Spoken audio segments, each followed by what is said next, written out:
안녕하세요, 성도님들.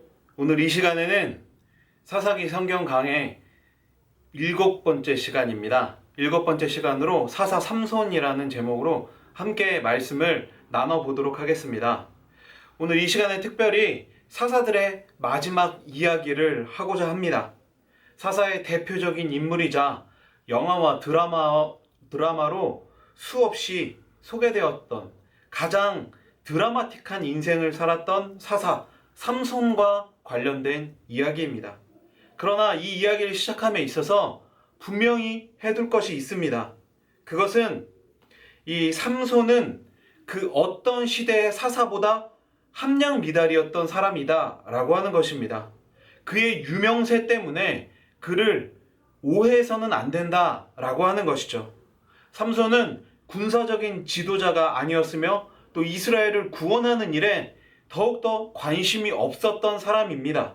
그는 음탕하고 부도덕한 마치 한량과도 같은 그런 인물이었습니다.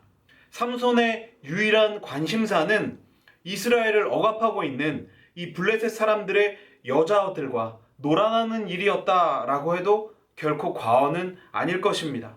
간혹 그가 블레셋 사람들을 괴롭혔던 것은 애국심이나 또 억압당하는 백성들의 고통에 관심이 있어서가 아니라 그의 개인적인 정욕과 복수심에서 비롯된 행동이었습니다. 그렇다면 이 삼손의 이야기가 말하고자 하는 바는 무엇일까요? 그것은 사사 기드온부터 시작되어진 이 리더들의 하향 곡선이 삼손의 이야기에서도 지속되고 있다라고 하는 것입니다. 오히려 그 정도의 심함이 절정에 이릅니다. 이제 시작되는 이야기 속에서 삼손은 모태에 있을 때 이미 하나님께 나실인으로 바쳐졌습니다. 그래서 크게 하나님의 일에 쓰임받을 인물로 기대를 모으게 되죠. 그러나 삼손은 정말 말 그대로 자신의 욕망에 정말 충실한 삶을 살았습니다. 그가 하나님을 찾은 것은 단 2번이었는데 목말라 죽게 되었을 때와 블레셋에게 사로잡혀 눈이 뽑히고 수모를 당할 때였습니다. 삼손은 이 2번을 제외하고는 한 번도 하나님께 기도하지 않았습니다. 또한 삼손의 이야기를 통해서 우리는 잘못된 이스라엘의 모습을 살펴볼 수 있게 되어집니다. 그것이 8가지가 있는데요. 간단하게 살펴보겠습니다. 그것은 삼손은 먼저 이스라엘처럼 하나님의 뜻에 의해 기적적으로 탄생했다라고 하는 것입니다. 그리고 2번째는 삼손은 이스라엘처럼 여호와께 절대적으로 구별된 삶을 살도록 소명을 받았다라고 하는 것이죠. 그리고 3번째는 삼손은 이스라엘처럼 무분별하고 기회주의적이며 성숙하지 못한 인격을 가지고 있었다라고 하는 것입니다. 그리고 삼손은 이스라엘처럼 이방 여인들에게 끌렸습니다. 이 말은 이스라엘이 끊임없이 우상들에게 끌리고 그들을 숭배했었던 것처럼 삼손 역시 이방 여인들에게 끌리고 계속해서 그녀들과의 관계를 유지함으로써 여러 가지 문제를 발생하게 되어진다라고 하는 것입니다. 그리고 5번째는 삼손은 이스라엘처럼 원수들에게 압박과 박해를 계속해서 받게 되어집니다.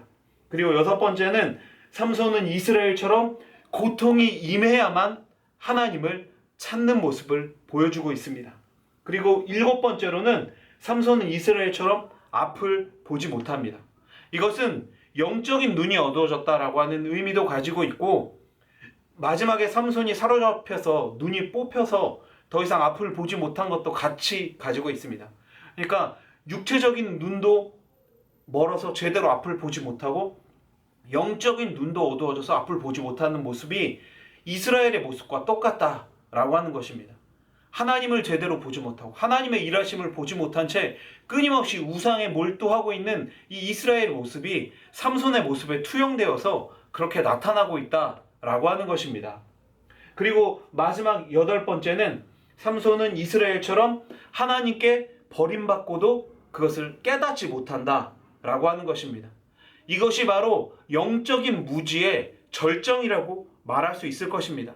하나님께서 떠난 그 사실을 깨닫지 못한 채 여전히 내가 하나님으로 인해서 이득을 누리고 하나님으로 인해서 힘을 떨치고 용맹을 떨칠 수 있을 것이다 라고 한 오산이 자리 잡고 있었던 것이죠.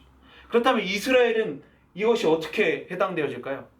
이스라엘은 하나님께 끊임없이 버림받았음에도 불구하고 여전히 하나님의 이름만 팔아서 우리가 선민이고 하나님의 백성이고 또 하나님은 우리가 부르면 즉각적으로 응답해야 하는 그들이 가지고 휘두르는 여러 신 중에 하나로 그렇게 하나님을 여겼다라는 거죠. 그러나 하나님은 죄악된 이스라엘을 버리셨습니다. 그들이 그것을 깨닫지 못했을 뿐이죠.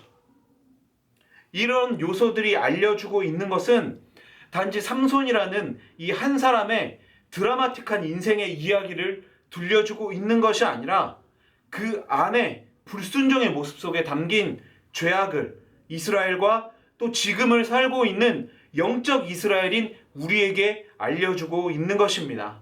그래서 삼손의 이야기를 우리가 마치 위인전이나 신화처럼 읽고 끝나서는 안 된다라고 하는 것입니다. 이렇게 삼손에 관련된 이야기의 서론을 같이 살펴봤습니다.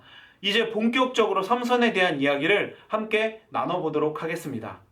사사기 13장 1절을 보면 이스라엘 자손이 다시 여호와의 목전에 악을 행하였으므로 여호와께서 그들을 40년 동안 블레셋 사람의 손에 넘겨주시니라 라고 기록되어져 있습니다. 언제나 등장하는 이 범죄의 사이클이 다시 1절에서 시작되고 있는 것입니다. 이제는 익숙할 정도죠. 이스라엘이 이렇게 또다시 여호와의 목전에 악을 행하고 우상을 섬김을 통해서 하나님께서는 이 백성들을 블레셋의 손에 넘겨주십니다. 블레셋이 이스라엘을 그래서 40년 동안 압제를 하게 되어집니다. 이 40년이라는 이 기간은 사사기에 기록된 이방인들의 억압 중에 가장 긴 시간입니다. 이것은 계속 우리가 보고 있듯이 그만큼 이스라엘의 범죄의 수준이 그만큼 심각하다라고 하는 것을 알 수 있는 반증이 되는 것이죠. 그렇다면 이 범죄 다음에 나오는 이야기는 뭐죠? 네, 바로 회개와 부르짖음입니다. 회개와 부르짖음. 그런데 특이한 것은 이 단계가 기록되어져 있지 않다라고 하는 것입니다. 이에 대해서 학자들은 이스라엘은 블레셋의 억압에서 벗어날 희망조차 가지지 못했다 라고 하는 것을 나타내주고 있다, 그렇게 이야기하고 있습니다. 이 희망을 가지지 못했다라고 하는 것은 다시 얘기하자면 영적 둔감함이 너무나도 심각해졌다라고 하는 것입니다. 그러니까 결국 이 압제를 해결하기 위한 하나님을 찾아야 하는데 하나님을 찾아야 할 필요성조차 느끼지 못했다.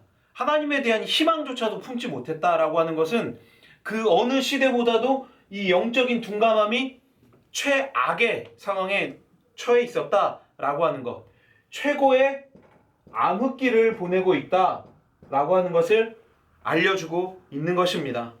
그렇다면 이러한 시기 가운데 하나님께서는 어떻게 역사하실까요? 그냥 이 일을 두고만 보실까요? 그렇지 않으시죠. 하나님께서는 이 회개와 부르짖음이 없어도 어차피 하나님께서는 이 회개와 부르짖음 때문에 이스라엘을 구원하신 것이 아니십니다. 하나님의 긍휼하심에 근거한 것이었죠. 그렇기 때문에 하나님께서는 이제 이 백성들을 구원하시기 위해 움직이십니다. 하나님께서는 이방인들에게 억압을 당하면서도 자신들의 이 고통의 근원에 대해서 생각하지 못하고 여호와를 부르짖는 것조차 잊어버린 이 백성을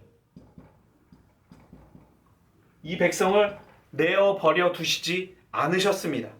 그들을 위해 구원자를 보내주시기로 작정을 하신 것입니다. 그리고 이 구원자로 등장하게 될 사람이 바로 나시린입니다. 하나님께서는 이 구원자를 모태에서부터 나시린으로 구분하셔서 이스라엘 사람들의 죄악으로부터의 오염되는 것을 막으셨습니다. 삼손의 출생과 관련된 이야기만 해도 사실 오늘 1시간을 할 수가 있지만 오늘은 그것보다는 삼손의 일생에 관련된 이야기를 중점적으로 해야 하기 때문에 이 부분을 간략하게 다루고 넘어가는 것을 양해해 주시기를 바랍니다. 이 아이가 태어납니다. 이 아이가 태어난 곳은 소라이며 그의 부모는 단지파에 속해 있는 사람들이었습니다. 그리고 이름은 미노아, 그리고 그의 아내라고만 이름이 밝혀지지 않은 삼손의 어머니가 등장하게 됩니다.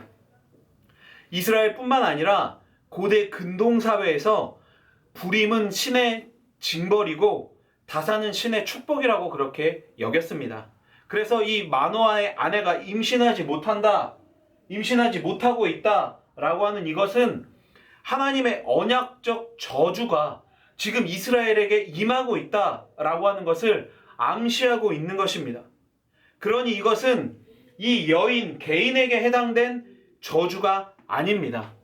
오히려 이름도 안 밝혀진 이 마노아의 아내, 이 아내는 이 삼손의 이야기 중 유일하게 매우 차분하며 침착하게 자신에게 벌어지는 일들의 의미를 파악하고 있는 현명한 여인으로 등장합니다. 그래서 일부 학자들은 삼손 이야기에서 유일한 영웅은 삼손의 어머니이다 라고까지 말하기도 합니다. 그녀가 잉태하지 못했다라고 하는 것은 사라, 리브가 라헬을 연상시키면서 이 삼손의 탄생이 하나님의 특별한 사역이었다라고 하는 것을 강조하게 되는 것입니다. 하나님의 구원 사역에 있어서 이제 이 아이가 큰 역할을 하게 된다라고 하는 것을 알려주고 있는 것입니다. 이 삼손의 출생 스토리 가운데 하나님의 사자가 2번 마노아의 아내를 찾아왔고 아이가 태어날 것이며 나실인으로 구별되어야 한다라고 하는 것을 말씀해 주고 있습니다. 그리고 그 말씀에 따라 아이가 태어납니다. 24절 말씀에 그 여인이 아들을 낳음에 그의 이름을 삼손이라 하니라. 그 아이가 자라매 여호와께서 그에게 복을 주시더니 라고 말씀하고 있습니다. 삼손이 태어났습니다. 그런데 어머니가 그의 이름을 지었다라고 성경은 말하고 있습니다. 이것은 이 삼손이 태어나는 모든 과정에 있어서 어머니가 더 큰 경험과 또 더 깊은 연관성을 가졌다라고 하는 것을 나타내고 있는 것이며 삼손 이야기에서 여인들이 결정적인 역할을 하게 된다라고 하는 이 주제를 부각시키는 의미도 가지고 있는 것입니다.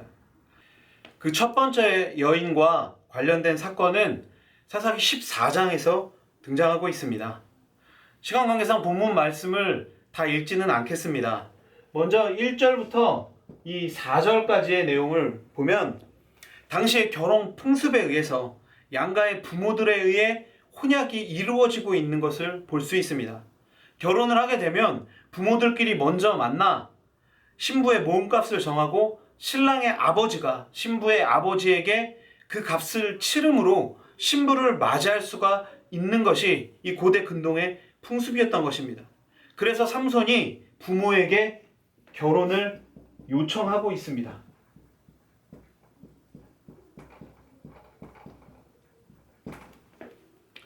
그런데 이 요청이 아무리 부모에게 이야기하고 있는 것이지만 정말 무례합니다. 블레셋 여인과 결혼하겠다라고 하면서도 이유도 없습니다. 따로 뭐 이유를 얘기한 것도 없습니다. 그냥 결혼하겠다라고 하는 것입니다.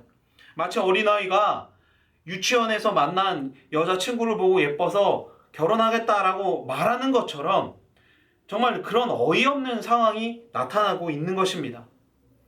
나실인으로 살아온 이 삼손,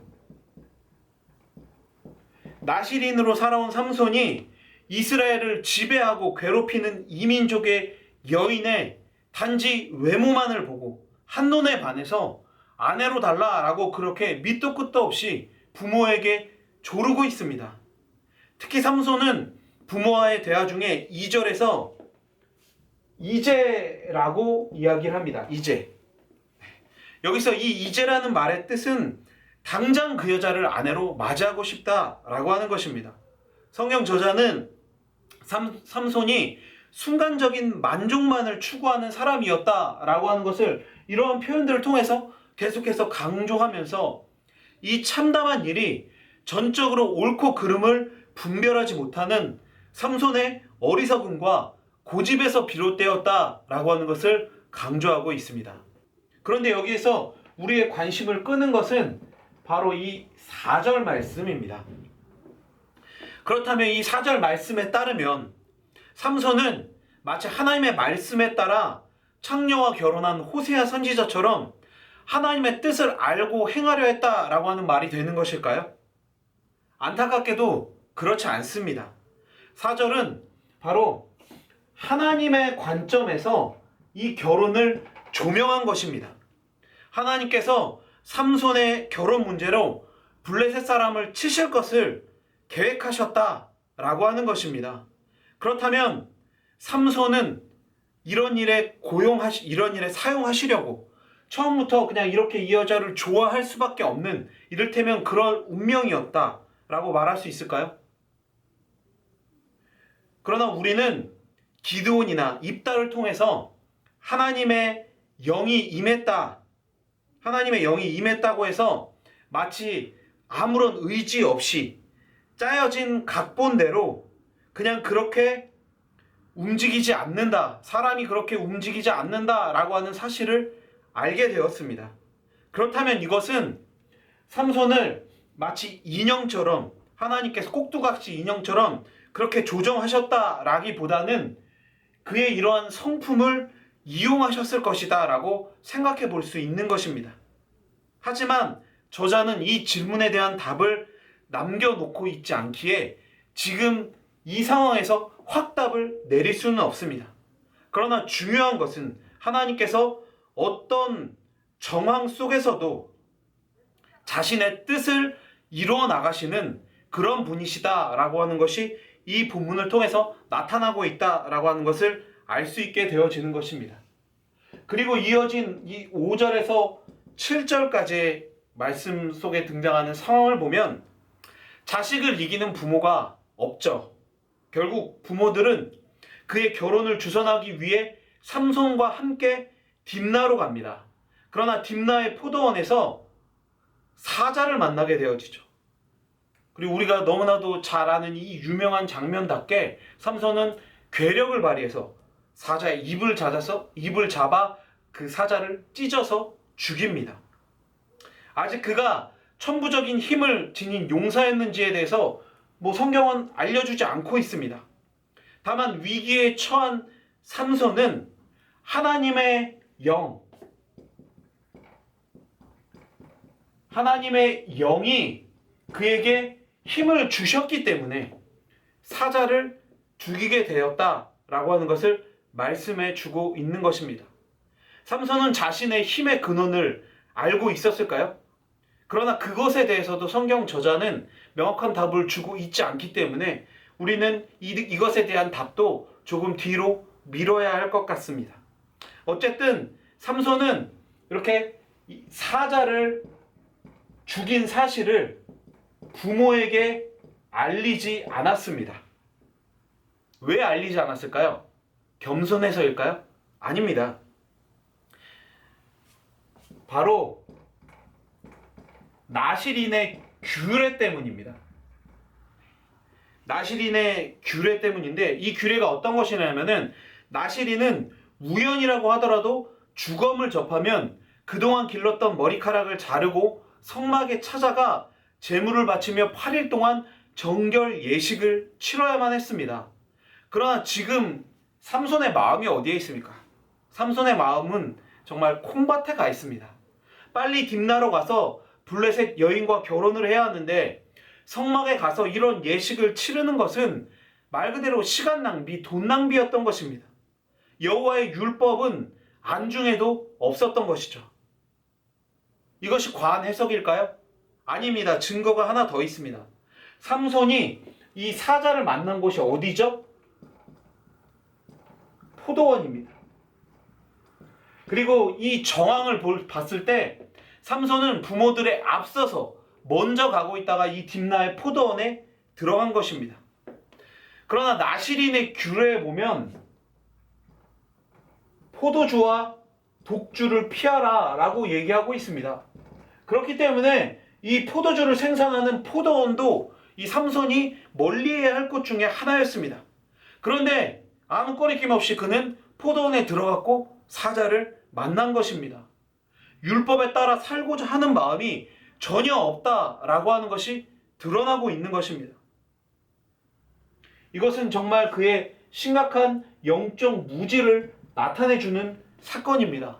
단지 사자라는 그 가공할 만한 생물을 이겼다라고 해서 우쭐해하고 대단하다라고 그렇게 넘어갈 것이 아니라 총체적인 하나님의 방법, 하나님의 법을 무시하고 하나님의 뜻을 거스르는 삼손의 모습이 등장하고 있는 것입니다.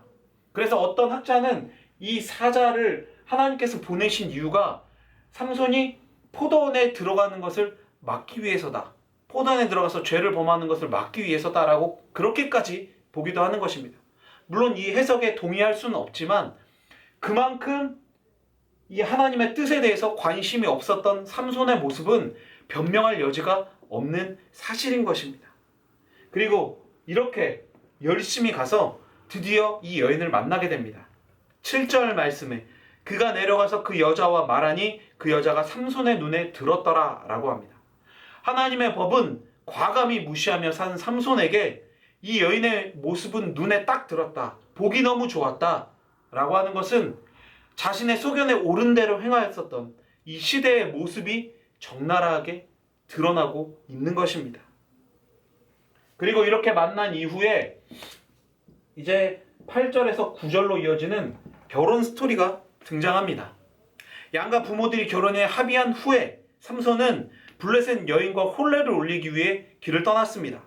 딥나로 내려가는 길에 그는 전에 자신이 죽였었던 이 사자의 시체를 보러 갑니다. 왜 보러 갔는지는 알 수 없습니다. 그러나 이 사자의 주검에 벌떼가 있고 꿀이 고여 있었습니다. 이것은 절대로 일반적인 일이 아닙니다. 짐승의 시체에는 원래 뭐가 있어야 돼요? 구더기나 파리떼가 득실거려야 하는데 벌떼가 몰리고 벌집이 있었다라고 하는 것은 하나님께서 하신 특별한 일이 지금 나타나고 있다라고 하는 것을 보여주고 있는 것입니다. 그렇다면 이 일을 어떻게 해석할 수가 있을까요? 이 시체에 꿀이 있었다라고 하는 이것은 바로 하나님의 시험이라고 봐야 하는 것입니다. 이것이 아무리 신기한 광경이고 또 꿀이 귀한 음식이고 먹음직스럽다라고 할지라도 삼손은 이 꿀에 절대로 손을 대서는 안 됩니다. 그것이 나실인으로서 해서는 안 될 일이었기 때문이죠. 또한 이 꿀을 먹기 위해서는 사자의 시체에 손을 대야만 합니다.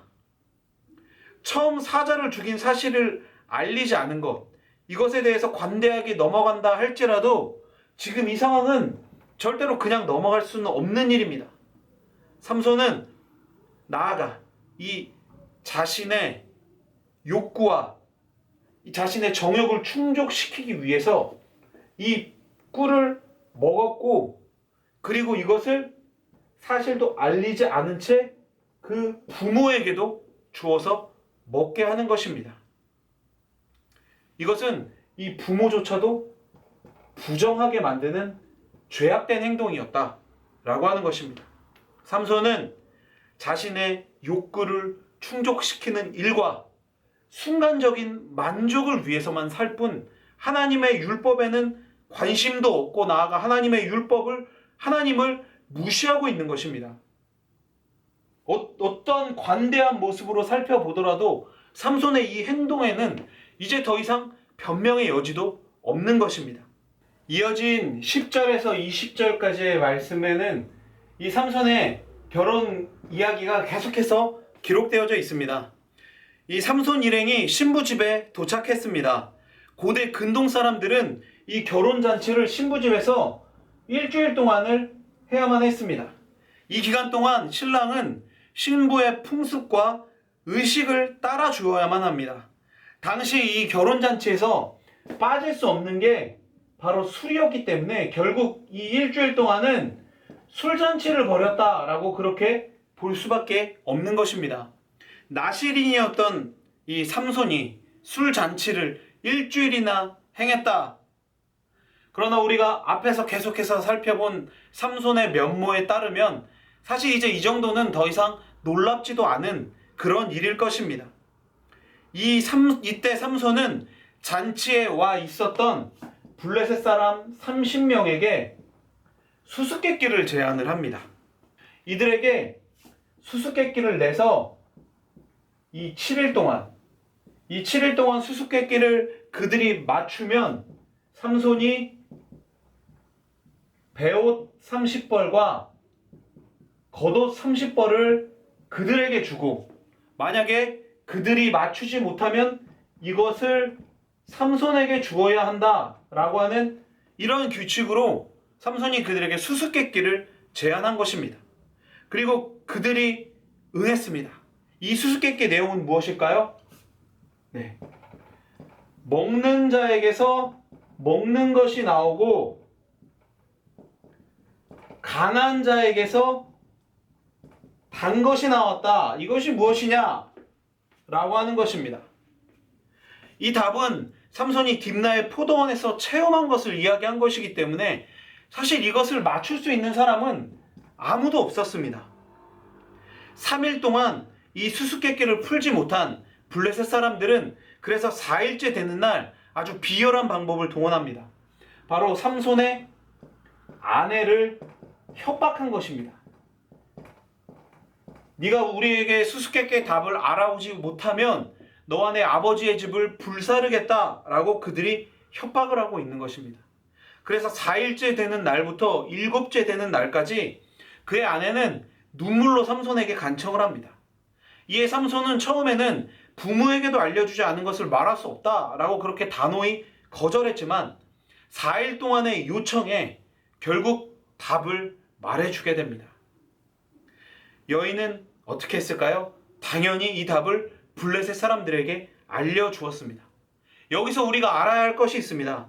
그것은 이 삼손의 아내가 그를 배신한 이유는 그의 집이 불타는 것을 모면하기 위함이기도 했지만 삼손에 대한 어떠한 애정도 없었다라고 하는 것이 나타나고 있는 것입니다. 실제로 만약에 그를 사랑하고 그에게 애정이 있었다면 그가 어려움에 처할 것을 염려해서 지금 이런 상황인데 어떻게 해야 하냐라고 삼손과 의논을 했을 수도 있을 것입니다.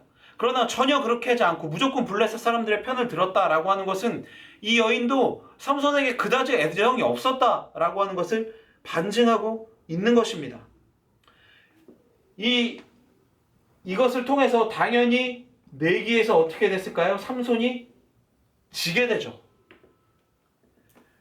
이에 삼손은 몹시 붕괴하고 너희들이 내 아내 때문에 이것의 답을 맞췄다라고 그렇게 그들에게 항의하기도 했지만 결국 이 내기를 수행해야만 했습니다. 약속을 지켜야만 했었던 것이죠. 그래서 삼손은 아스글론으로 내려갑니다. 블레셋의 다른 마을이었던 아스글론으로 내려가서 이 약속을 지키기 위해 블레셋 사람 30명을 죽이고 그들의 옷을 빼앗습니다. 그런데 이 상황 속에서도 여호와의 영이 임했습니다. 그렇다면 이것은 하나님의 전쟁일까요? 삼손은 개인적인 이유로 30명만을 죽였습니다. 또한 그가 블레셋 사람들을 죽였지만 이스라엘에게는 그 어떠한 이익도 없었습니다. 이스라엘은 해방되거나 어려움을 벗어난 어떠한 이익도 없었다라고 하는 것이죠. 그러나 이런 개인적인 이유로 움직이는 이 삼손을 통하여서도 하나님께서는 계속 그분의 뜻을 위해 움직이고 계신다라고 하는 것이 이 하나님의 영을 통해서 나타나고 있는 것이죠. 그렇기 때문에 이 하나님의 영이 임했다라고 하는 것은 마치 면책특권처럼 삼손에게 책임이 없고 삼손이 하는 일이 다 정당했다라고 하는 것을 나타내는 것이 아니다라고 하는 것입니다. 삼손의 모습들은 계속해서 그의 부족함과 잘못이 드러납니다. 그러나 하나님께서 이스라엘을 구원하기를 작정하셨고 삼손을 통해서 구원하시기를 하나님이 작정하셨기 때문에 하나님께서는 그의 이러한 잘못된 모습들을 통해서도 역사하시면서 하나님의 일을 계속해서 진행해 나가고 있으시다라고 하는 것을 말씀해주고 있는 것입니다.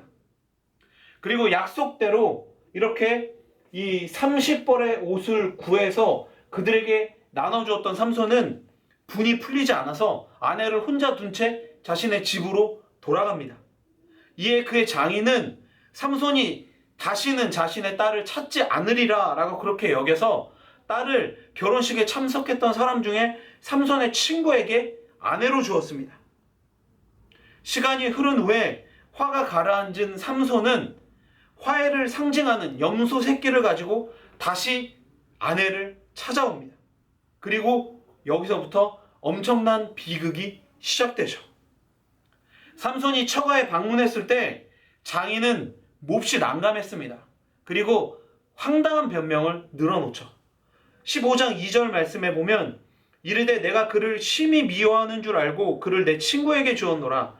그의 동생이 그보다 더 아름답지 아니하냐. 청하노니 너는 그를 대신하여 동생을 아내로 맞이하라 하니.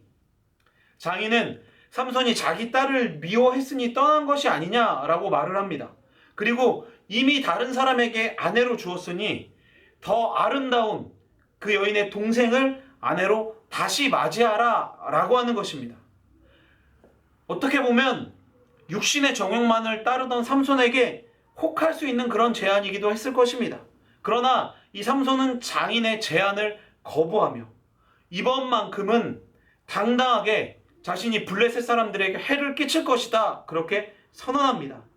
이스라엘을 블레셋의 손에서 구원해야 할 사명을 띠고 태어난 나실인 삼손이 이제서야 자신의 본래의 목적에 맞는 일을 하려고 하고 있습니다.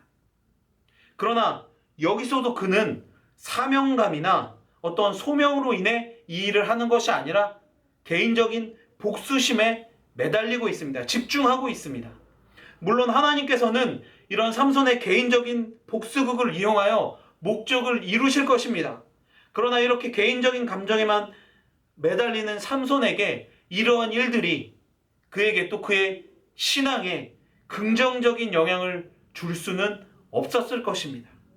네, 이제 삼손은 들로 나가서 여우 300마리를 사로잡습니다. 여우 300마리를 사로잡아서 2마리씩 서로 꼬리를 묶습니다. 꼬리를 묶고 꼬리에 꼬리를 이렇게 서로 묶어서 여기에 횃불을 집어넣는 것이죠. 이렇게 횃불을 달아서 추수 중이던 블레셋 사람들의 들녘과 과수원을 모조리 다 태워버렸습니다. 어디서 여우를 300마리나 갑자기 잡을 수 있었을까? 하나님이 하시는 일이기 때문에 가능한 것이다 라고 그렇게 봐야 하는 것입니다. 전에 한 번도 경험해보지 못하고 정말 듣도 보지도 못한 황당한 일을 겪고 엄청난 경제적인 손실을 입은 블레셋 사람들은 이 원인을 찾기 시작했습니다. 블레셋 사람들은 그리고 이 장인이 그의 아내를 남에게 넘긴 일로 인해 삼손이 화가 나서 저지른 범행이다 라고 하는 것을 밝혀내게 됩니다. 이에 블레셋 사람들은 곧장 딥나로 올라가 삼손의 아내와 그녀의 친정 아버지를 불태워서 죽입니다. 15장 7절 8절 말씀을 보면 삼손이 그들에게 이르되 너희가 이같이 행하였은즉 내가 너희에게 원수를 갖고 와야 만리를 하고 블레셋 사람들의 정강이와 넓적다리를 크게 쳐서 죽이고 내려가서 에단바위 틈에 머물렀더라. 몇 명의 블레셋 사람을 죽였는지 또 어떤 무기를 썼는지 성경은 기록하지 않고 있습니다. 다만 많은 사람을 죽였다고만 기록하고 있죠. 삼손의 복수극이 정당했는지 여부를 떠나 안타까운 것은 여전히 개인의 복수극의 수준을 넘어가지 못하고 있는 이 삼손의 모습이라는 것입니다. 이러한 일이 발생하자 블레셋 사람들이 삼손을 잡으려고 이스라엘을 공격하게 됩니다. 이에 놀란 유다 사람 3,000명이 에단바위에서 쉬고 있는 삼손을 찾아가 그를 결박하고 그를 설득하여서 결박하고 블레셋 사람들에게 넘겨주게 됩니다. 이 사건 속에서 유다 사람들이 보이는 이 태도를 통해서도 우리가 알 수 있는 것이 있습니다. 이스라엘은 블레셋과 싸울 의지가 전혀 없다. 싸울 그 어떠한 용기조차 없다라고 하는 것입니다. 그들은 비굴하게도 이 블레셋의 지배 하에서 그들과 함께 사는 길을 택한 것입니다. 하나님께서는 삼손의 일을 통해서 이스라엘이 블레셋 사람들을 대상으로 싸울 수 있도록 그렇게 유도하셨지만 그들은 오히려 반대되는 행동을 하고 있는 것입니다. 삼손 한 명을 잡으려고 3,000명이나 나설 정도의 용기가 있었다라고 한다면 차라리 삼손에게 도움을 요청하고 그들과 함께 싸우는 것이 더 옳지 않았을까요? 그와 함께 싸우는 것이 더 옳은 길이었다라고 그렇게 볼 수 있는 것입니다. 그럼에도 그렇게 하지 않은 것. 결국 삼손도 이스라엘도 하나님의 일하심을 깨닫지 못하는 영적 무지가 심각한 수준에 이르렀다라고 하는 것을 보여주고 있는 것입니다. 그리고 그 안에 이제 13절에서 17절까지의 이 말씀을 보면 삼손을 결박하여 블레셋에 넘겨준 상황이 등장합니다. 분명 새 밧줄을 사용했기 때문에 이것을 새 밧줄을 사용했다라고 하는 것을 분명히 기록하여서 줄에는 결함이 없다라고 하는 것을 분명히 했습니다. 그럼에도 상황이 급변했습니다. 하나님의 영이 삼손에게 다시 임했던 것입니다. 그래서 결박했던 줄이 끊어지고 삼손의 시간, 정확하게 말하자면 하나님의 시간이 찾아왔습니다. 자유의 몸이 된 삼손은 휘두를 수 있는 무기를 찾다가 당나귀 턱뼈를 발견하고 그것을 휘둘러서 단숨에 1,000명을 죽이게 됩니다. 특히 여기서 턱뼈, 새 턱뼈라고 이렇게 밝히고 있습니다. 이것은 짐승이 죽은 지 얼마 되지 않아서 아직 뼈가 마르지 않았다라고 하는 것을 뜻하는 것입니다. 마르지 않은 뼈는 죽은 지 오래돼서 굳은 뼈, 단단해진 뼈와 달리 무기로는 사실은 절대 사용할 수 없는 그런 도구가 바로 이 나귀의 새 턱뼈라고 볼 수 있는 것입니다. 그런데 정말 말 그대로 이 어이없는 무기로 블레셋 사람 1,000명을 죽였습니다. 이것은 몰랐는데 이 턱뼈가 굉장히 새로운 무기였다, 적을 해치우는데 아주 유용하게 쓸 수 있는 도구였다, 이런 측면이 아니라 이것이 전적으로 하나님께서 일하셨다. 하나님의 영이 임하셨고 하나님이 일하셨다. 바로 하나님이 일하셨기 때문에 이 모든 일들이 가능했다라고 하는 것을 나타내고 있는 것입니다. 그런데 16절을 보십시오. 나귀의 턱뼈로 내가 1,000명을 죽였도다 하니라. 삼손이 한 말입니다. 삼손은 이 일을 자신의 공로로 만들었고 자기가 멋대로 이름을 라맛레히라고 불렀습니다. 또한 전쟁 중이라 할지라도 삼손은 이 짐승의 주검에 손을 대었습니다. 하나님의 인도하심으로 인해 이 전쟁은 승리했지만 곳곳에서 그의 불신앙이 계속해서 드러나고 있는 것입니다. 그리고 이제 18절에서 19절의 상황을 보면 이렇게 하나님의 임재를 경험하고도 그분을 무시했었던 삼손이 매우 뜻밖의 상황에서 하나님을 찾고 있습니다. 참 신기한 사람인 것 같습니다. 18절 말씀에 삼손이 심히 목이 말라 여호와께 부르짖어 이르되 주께서 종의 손을 통하여 이 큰 구원을 베푸셨사오나 내가 이제 목말라 죽어서 할례 받지 못한 자들의 손에 떨어지겠나이다 하니, 삼손의 기도에는 손이 반복되고 있습니다. 손. 삼손은 여호와께서 자기 손에 위대한 구원을 베푸셨다라고 고백하고 있습니다. 그렇게 믿음의 고백인 것처럼 멋진 고백을 했었던 그가 이제 갈증으로 인해, 타는 듯한 이 갈증으로 인해 무할례자인 블레셋 사람의 손에 넘겨지겠다라고 그렇게 말을 하고 있는 것입니다. 이런 표현은 진짜 이런 헛소리가 다 있나 라고 하는 그런 말을 할 수밖에 없습니다. 전혀 상황과 맞지 않는 그런 황당한 고백으로 하나님께 요청을 하고 있다라고 그렇게 볼 수밖에 없는 것입니다. 하나님의 영의 임재로 이 놀라운 승리, 이 구원을 경험한 자가 고작 목이 말라서 내가 이제 죽겠다라고 그렇게 투정을 부리고 있는 것이 정말 얼마나 어이없는 일인 것입니까? 그런데 하나님께서 이 터무니없는 기도조차도 들어주고 계십니다. 이것이 바로 하나님의 은혜인 것입니다. 이것이 과연 삼손에게만 해당되는 은혜인가요?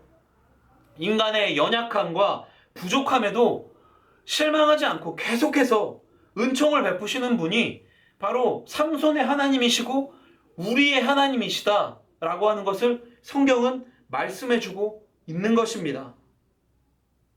지금까지 전개된 이 삼손의 이야기에 하나님은 보이지 않는 곳에서 역사하시며 계속해서 은총을 베풀어주고 계십니다.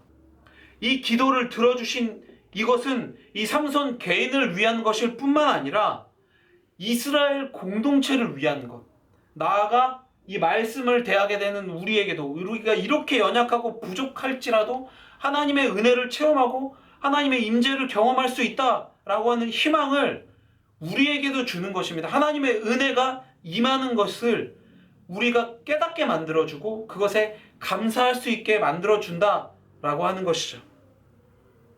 이렇게 삼손과 딥나에 사는 블레셋 여인과의 결혼 이야기는 그가 블레셋 사람들이 다스리던 시대의 20년 동안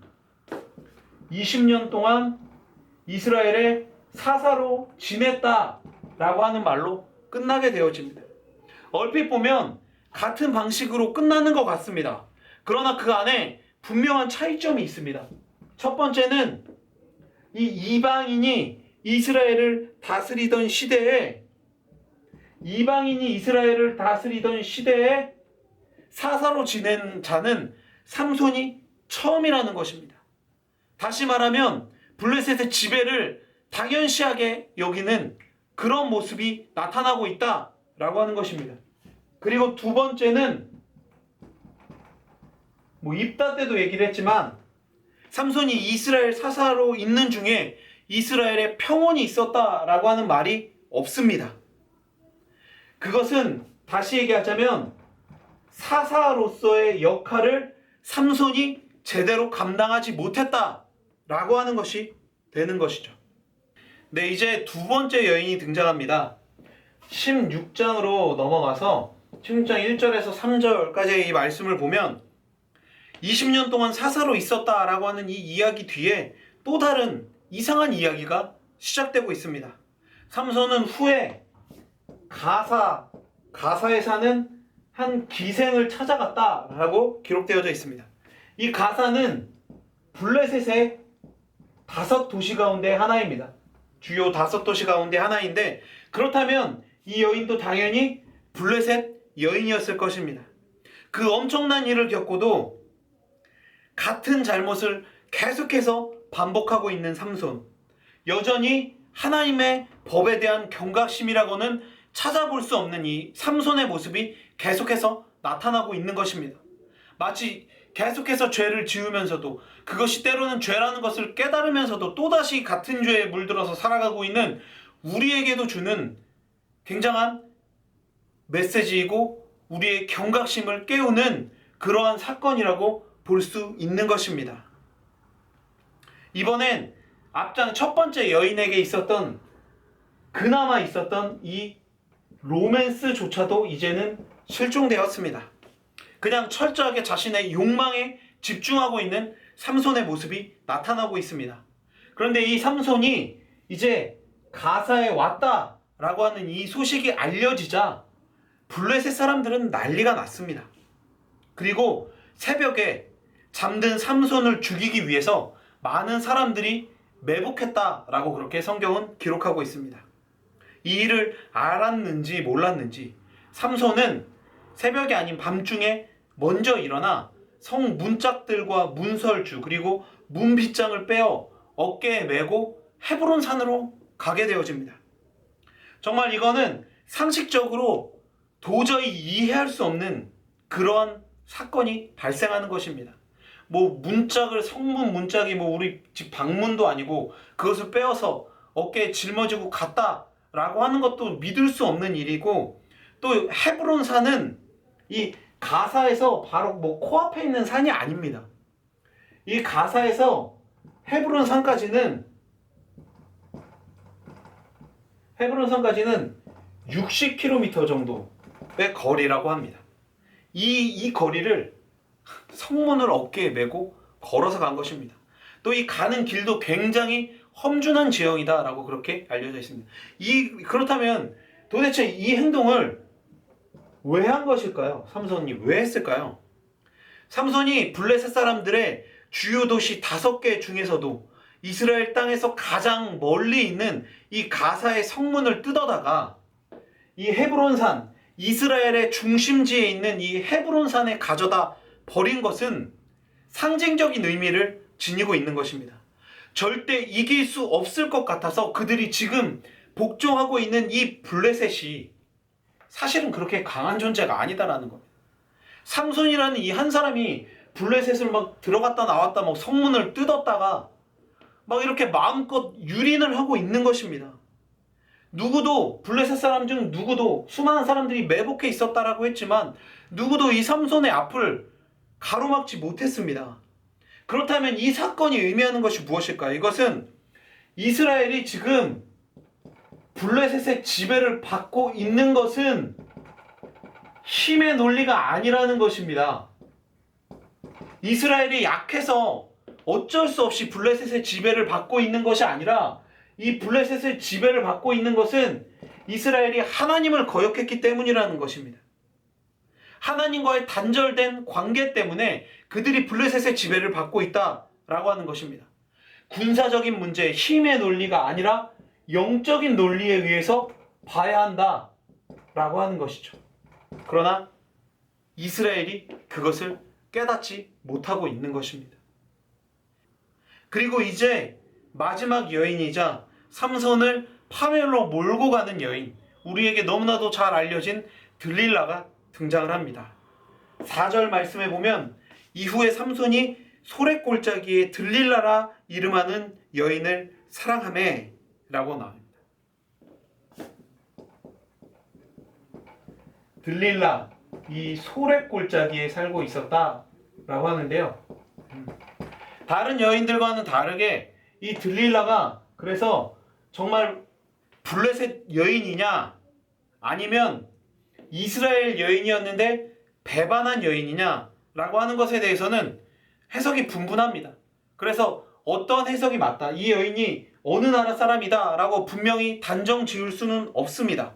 그런데 정황상으로 봤을 때 이 여인도 블레셋 여인이었을 것이다 라고 하는 것에 더 무게를 두긴 하는 것이죠.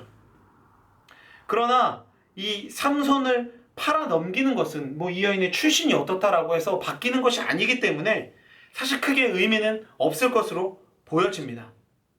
블레셋 사람들은 삼손을 제거하고 싶었지만 무력으로는 이제 절대 그를 이길 수 없다라고 하는 것을 잘 알고 있었습니다.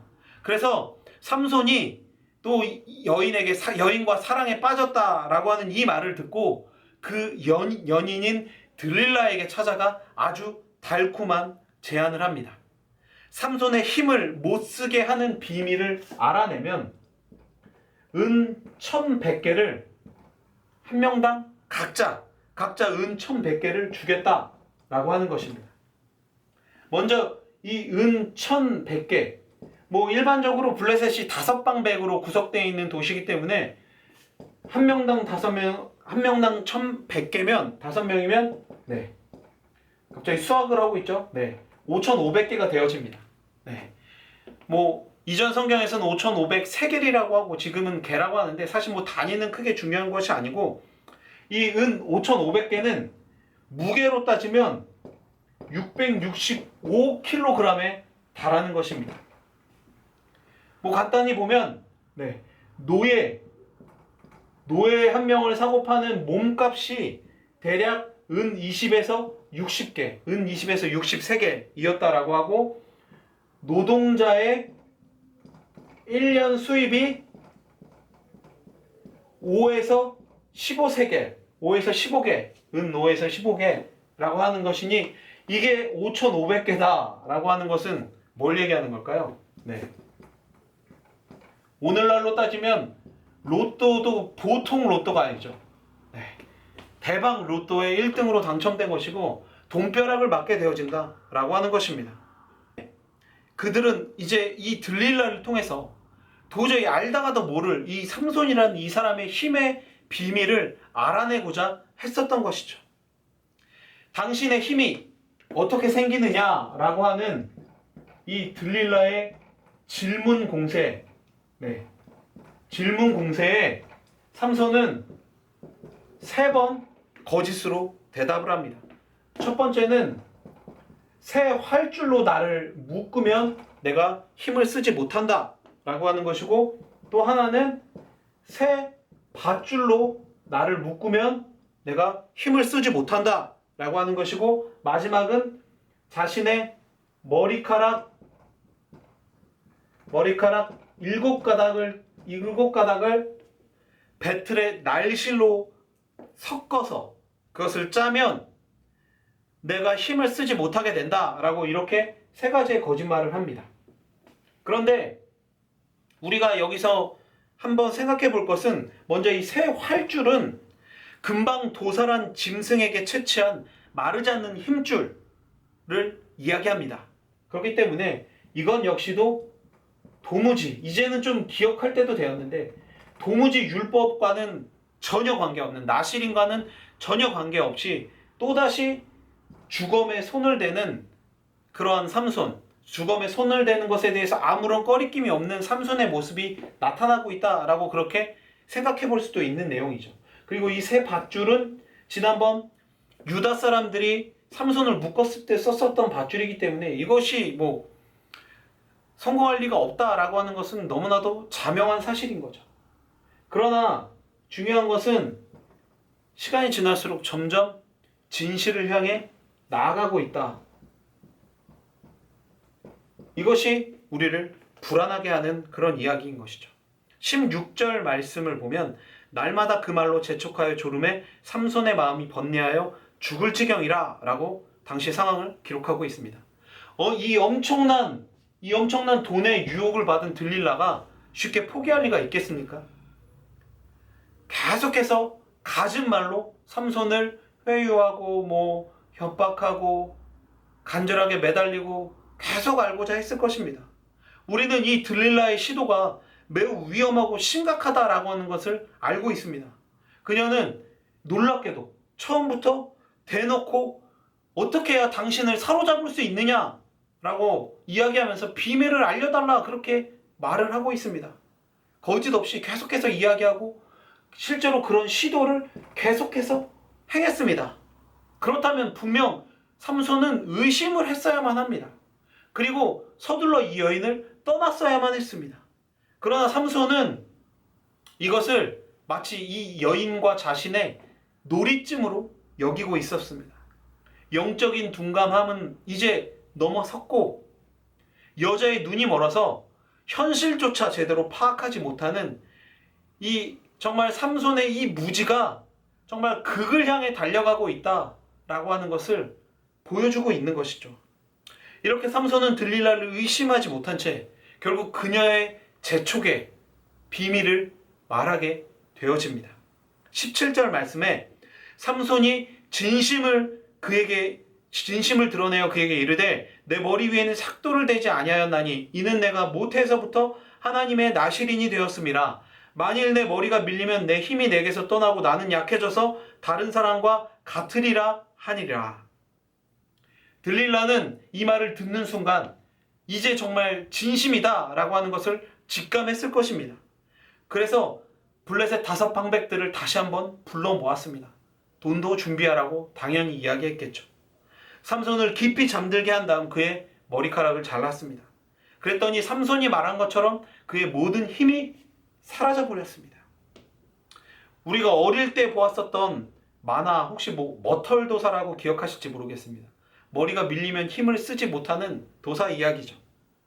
그런 것처럼 이 삼손도 머리카락이 밀려서 힘이 사라진 것일까요? 정확히 말하자면 여호와께서 삼손을 떠나셨기 때문입니다. 여호와께서 삼손을 떠나셨다라고 20절에서 말씀하고 있는데, 그 때문에 결국 삼손의 힘이 사라진 것입니다. 삼손의 머리카락에 어떤 힘이 있어서가 아니라 삼손의 긴 머리는 자신만 알고 있는 하나님의 임재의 상징이었던 것입니다. 그런데 그 임재의 상징인 머리카락이 잘려 나갔습니다. 아니, 더 정확하게 말하자면 잘려 나가도록 했습니다. 자신이 머리카락을 직접 자른 것은 아니지만 자신이 자른 것과 마찬가지인 것이죠. 삼손의 행동은 핑계할 수 없고 변명할 수 없습니다. 이로 인해 하나님께서 그를 떠나시니 그는 정말 말 그대로 보통 사람들과 전혀 다를 바 없는 그런 약하디 약한 그런 존재가 되어버린 것입니다. 그의 힘은 분명 하나님께서 그에게 주신 놀라운 은사였습니다. 그런데 그는 그 힘을 하나님의 영광을 위해서 쓰지 않고 자신의 정욕과 복수, 자신의 것으로만 사용했었던 것입니다. 물론 하나님께서 그를 사용하셔서 계속해서 일하셨지만 그렇다고 그의 행동이 정당화될 수는 없는 것입니다. 힘이 사라진 삼손은 이제 블레셋 사람들에게 붙잡혔고 그들에게 철저히 농락당했습니다. 21절 말씀에 블레셋 사람들이 그를 붙잡아 그의 눈을 빼고 끌고 가사에 내려가 놋줄로 매고 그에게 옥에서 맷돌을 돌리게 하였더라. 육신의 정욕의 상징이었던 눈이 뽑혔습니다. 오직 자기 눈에 보기 좋은 대로 하고 살았던 삼손이 눈을 잃은 것입니다. 그리고 그는 이제 감옥에서 연자 맷돌을 돌리는 초라한 일을 하게 되어집니다. 연자 맷돌을 돌리는 일은 짐승이나 노예 혹은 여자들이 하던 일인데 그 일을 삼손이 하고 있는 것입니다. 그러나 다행인 것은 삼손의 삶이 그냥 이렇게 연자맷돌만 돌리다 끝나지는 않는다라고 하는 것이죠. 22절 말씀에 그의 머리털이 밀린 후에 다시 자라기 시작하니라 라고 말씀이 기록되어져 있습니다. 머리카락을 잃었던 삼손이 머리카락이 자라면서 다시 힘을 회복했다. 그렇다면 머리카락이 정말 힘의 근원이 되는 것인가? 앞에서도 언급했지만 이 삼손의 괴력은 하나님께서 그와 함께 하셨기 때문입니다. 하나님께서 그와 함께 하셨기 때문에 생긴 능력이지 머리가 길어서 생긴 힘이 아니라는 것입니다. 삼손의 머리가 짧든 길든 간에 문제는 하나님과의 관계를 회복하는 것입니다. 더군다나 블레셋 사람들의 행동이 하나님을 진노하시게 했습니다. 삼손이 그들에게 잡힌 것이 무엇 때문입니까? 그것은 말씀드렸듯이 하나님께서 삼손을 떠나셨기 때문입니다. 그런데 그들은 이 삼손을 붙잡은 것이 그들의 신 다곤 때문이다. 다곤이 그들에게 승리를 주었기 때문에 자신들이 삼손을 붙잡을 수 있었다라고 그렇게 이야기하고 있는 것입니다. 23절 말씀에 블레셋 사람의 방백들이 이르되 우리의 신이 우리 원수 삼손을 우리 손에 넘겨주었다 하고 다 모여 그들의 신 다곤에게 큰 제사를 드리고 즐거워하고, 블레셋의 통치자들과 백성들이 한 곳에 모여 그들에게 삼손을 넘겨준 다곤을 찬양하고 있습니다. 그리고 분위기가 무르익어갈 때 삼손을 불러다가 제주를 부리게 합니다. 어떤 제주를 부려야 했는지 그것은 기록되어져 있지 않아서 잘 모르지만 잠시 쉬는 동안에 장님이 된 삼손을 안내하고 있었던 그 소녀의 인도를 받아 다곤 신전을 버티고 있는 기둥, 이 기둥을 만질 수 있는 곳으로 삼손이 가게 되어집니다. 특별히 이 블레셋 사람들이 살던 곳에서 이 발견된 다곤 신전의 이 구조를 보면 이렇게 원형으로 원형의 이 바위 위에 세워진 이 두 개의 기둥, 두 개의 거대한 기둥이 이 신전의 지붕과 또 이 나아가 이 신전의 상층을 지탱하는 그런 역할을 했다라고 그렇게 알려져 있습니다. 이 기둥에 삼손이 선 것입니다. 그리고 이곳에서 삼손은 하나님께 간절한 기도를 드립니다. 28절에 삼손이 여호와께 부르짖어 이르되 주 여호와여 구하옵나니 나를 생각하옵소서. 하나님이여 구하옵나니 이번만 나를 강하게 하사 나의 두 눈을 뺀 블레셋 사람들에게 원수를 단번에 갚게 하옵소서 하고, 그의 일생의 두 번째이자 가장 간절한 기도를 하나님께 드리고 있는 것입니다. 삼손이 하나님께 기도했다라고 하는 이것에서도 이 답을 찾을 수가 있습니다. 만약에 머리카락에 힘이 있었다라고 한다면 삼손이 따로 하나님께 기도하지 않아도 머리카락이 자랐으니 다시 힘이 생겼을 것입니다. 그러나 그는 그것이 아니라 자신의 능력이 결코 이 긴 머리에서 비롯된 것이 아니라 하나님께서 그와 함께 하셨기 때문에 비롯되었다라고 하는 것을 인정하고 고백하는 기도를 하나님께 드리고 있는 것입니다. 그러나 정말 안타까운 것은 이 마지막 기도를 통해서 그의 인품이 눈이 뽑히고 감옥에서 고난을 당하다 보니 그의 인품이 변화되었다거나 아니면 그의 소명의식이 살아났다던가 라고 하는 것은 볼 수 없는 것입니다.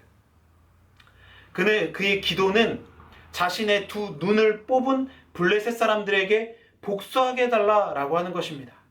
20년 동안 사사였었던 삼손은 죽는 순간까지도 자기밖에 모르고 자신의 감정에만 매달려서 살았었던 사람인 것입니다. 그리고 마지막으로 외칩니다. 30절에 삼손이 이르되 블레셋 사람과 함께 죽기를 원하노라.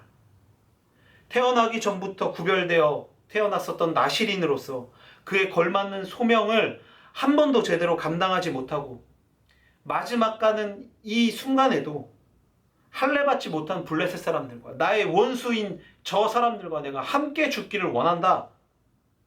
지극히 자신의 감정에 매달린 마지막 외침을 하고 있는 것입니다. 그러나 하나님께서는 그의 인생을 통하여 역사하셨던 것처럼 그의 기도를 들어주시고 그에게 힘을 허락해 주십니다. 은혜를 베풀어 주신 것입니다. 기둥은 무너졌고 성경 저자는 이날 블레셋 사람들의 죽은 숫자가 그가 살아서 죽인 숫자보다 더 많았다라고 그렇게 기록하고 있습니다. 27절을 통해 보면 최소 3,000명 이상이 그 자리에서 죽었을 것임을 추측할 수 있습니다. 이렇게 삼손의 이야기는 슬프고도 또 씁쓸하게 마무리가 되어지고 있습니다. 그러나 이 이야기는 이야기적인 재미를 빼면 우리의 가슴을 무겁게 합니다. 하나님의 구원 사역은 진행되어지고 있지만 삼손은 실패했습니다. 그가 많은 사람을 죽였으니, 그가 블레셋 사람들을 죽였으니 사사로서의 그의 인생이 성공했다라고 말할 수 있을까요? 아니죠. 왜냐하면 그는 블레셋 사람들의 손에서 이스라엘을 해방시키지 못했기 때문입니다. 하나님의 축복과 권능에 제대로 반응하지 못한 실패한 얘가 바로 삼손인 것입니다. 태어나기 전부터 나실인으로 구별되었고 정말 눈에 보이는 그 엄청난 힘을 하나님께 은사로 받았지만 그렇게 너무나도 귀하게 택함받고 받은 것을 제대로 활용하지 못하고 결국 실패한 인생의 모습이 바로 삼손의 모습이다 라고 하는 것입니다. 그렇다면 우리는 이 삼손의 이야기를 어떻게 마무리 지어야만 할까요? 처음에 언급했듯이 삼손이라는 한 인물에만 집중하면 안 되는 것입니다. 단순히 좀 재밌는 이야기를 읽었다 그렇게 마무리해서도 안 되는 것입니다. 우리는 모두 이 시대를 살고 있는 삼손이라고 할 수 있을 것입니다. 모태에서부터 이미 택함을 받았고 살아가면서 삼손처럼 어떤 드라마틱한 힘을 받지는 않았지만 수많은 은혜와 은사를 경험하며 그 안에서 살아가고 있습니다. 그러나 여전히 우리도 삼손처럼 세상을 사랑합니다. 세상을 정말 너무 사랑합니다. 그것을 탐닉하고 언제나 나의 감정, 나의 생각만을 중요시한 채 그렇게 우리도 이 세상을 살아가고 있는 것입니다. 하나님께서는 이런 우리도 사용하셔 하나님께서 작정하신 일을 해 나가실 테지만 그것이 하나님 앞에서 우리가 성공하는 삶을 살았다 그렇게 보장할 수 없다라고 하는 것이 바로 삼손의 삶이 주는 분명한 메시지인 것입니다. 그렇기 때문에 이제 우리의 삶을 돌아보십시오. 그리고 우리의 삶에 역사하고 계시는 그 하나님의 은혜, 하나님의 임재에 반응할 수 있어야만 합니다. 서둘러 하나님의 길로 나아가야 하는 것입니다. 하나님의 은혜 가운데 그 은혜를 자각하고 감사하며 영광 돌리는 삶으로 나아가야만 하는 것입니다. 그것이 삼손과 같은 실패를 경험하지 않을 하나님께 인정받고 하나님께 칭찬받는 인생을 살아갈 수 있는 우리의 진정한 목표가 되어져야만 할 것입니다. 이것을 묵상하며 또 이 삼손의 삶을 통해서 주시는 메시지들을 각자가 묵상하시면서 또 그렇게 한 주간을 보내실 수 있는 여러분들이 되시기를 바랍니다. 긴 시간 수고 많으셨습니다.